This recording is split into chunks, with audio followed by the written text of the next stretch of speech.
Yan o, send. Yan boy. Papay na sa loot.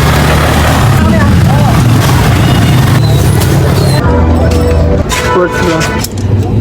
Dance.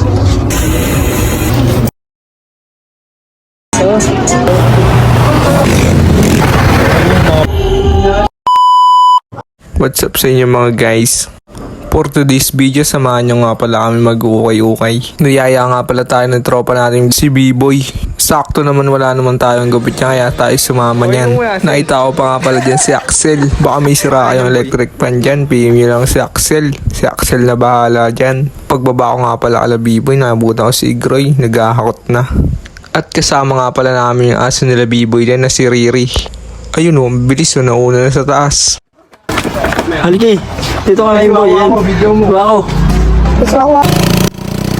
At pag-akit nga namin, kinuha na agad ni B-Boy yung tricycle niya. Ay si Riri nasa ibabaw pa.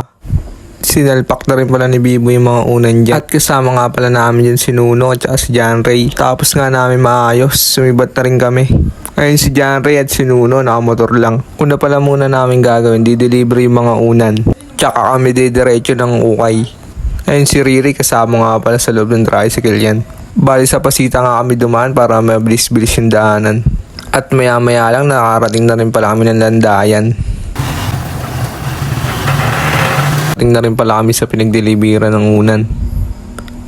Ay si Igroy, sipag oh, sipag ang Igroy, ayun oh, ayun oh.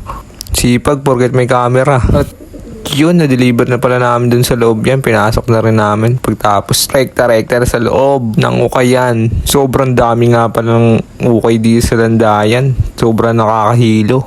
Di namin alam kung saan kami mamimili. Sa part na yan, kanya-kanya kaming halukay dyan. Halukay dito, halukay doon. Talaga naman, di mo alam talaga saan ang lugar. Tiyagaan lang talaga. Pagalingan na lang talaga pamili. And si Biboy nakakuha ng 2 basahan, no? Wala daw basahan sa kanila, kailangan daw niya. Yung t-shirt na yan, ginawa natin yan, pang PSG natin yan.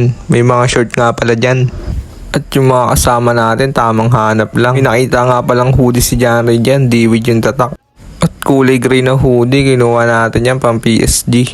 At may nakita nga pa yung polo dyan. Off nga lang. Nike sana.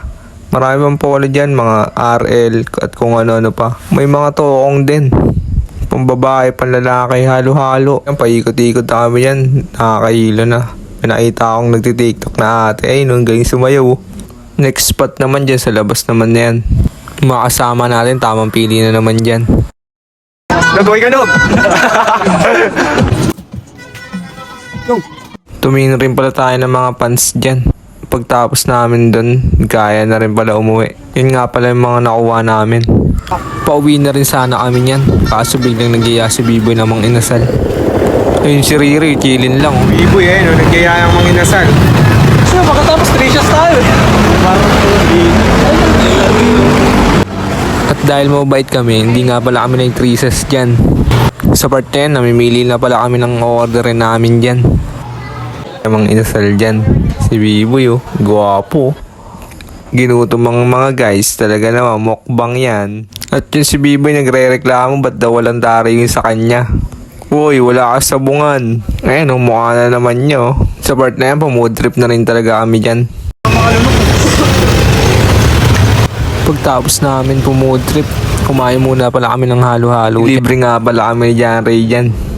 At pagtapos nyan, nag-ready na rin pala kami nyan para umuwi. Stroll na naman si Riri. Dito na rin pala tayo sa home court natin. Yun, nakarating na rin pala ako ng shop niyan. Inisa-isa ko na rin pala yung mga nakuha namin dyan. At kung nagustuhan mo yung gantong video, follow mo naman Jimboy Always Paid. Paisa lang. Mag-react ka na rin. Share mo na rin. Hanggang dito na lang. Maraming salamat sa panonood nyo, mga kaibigan.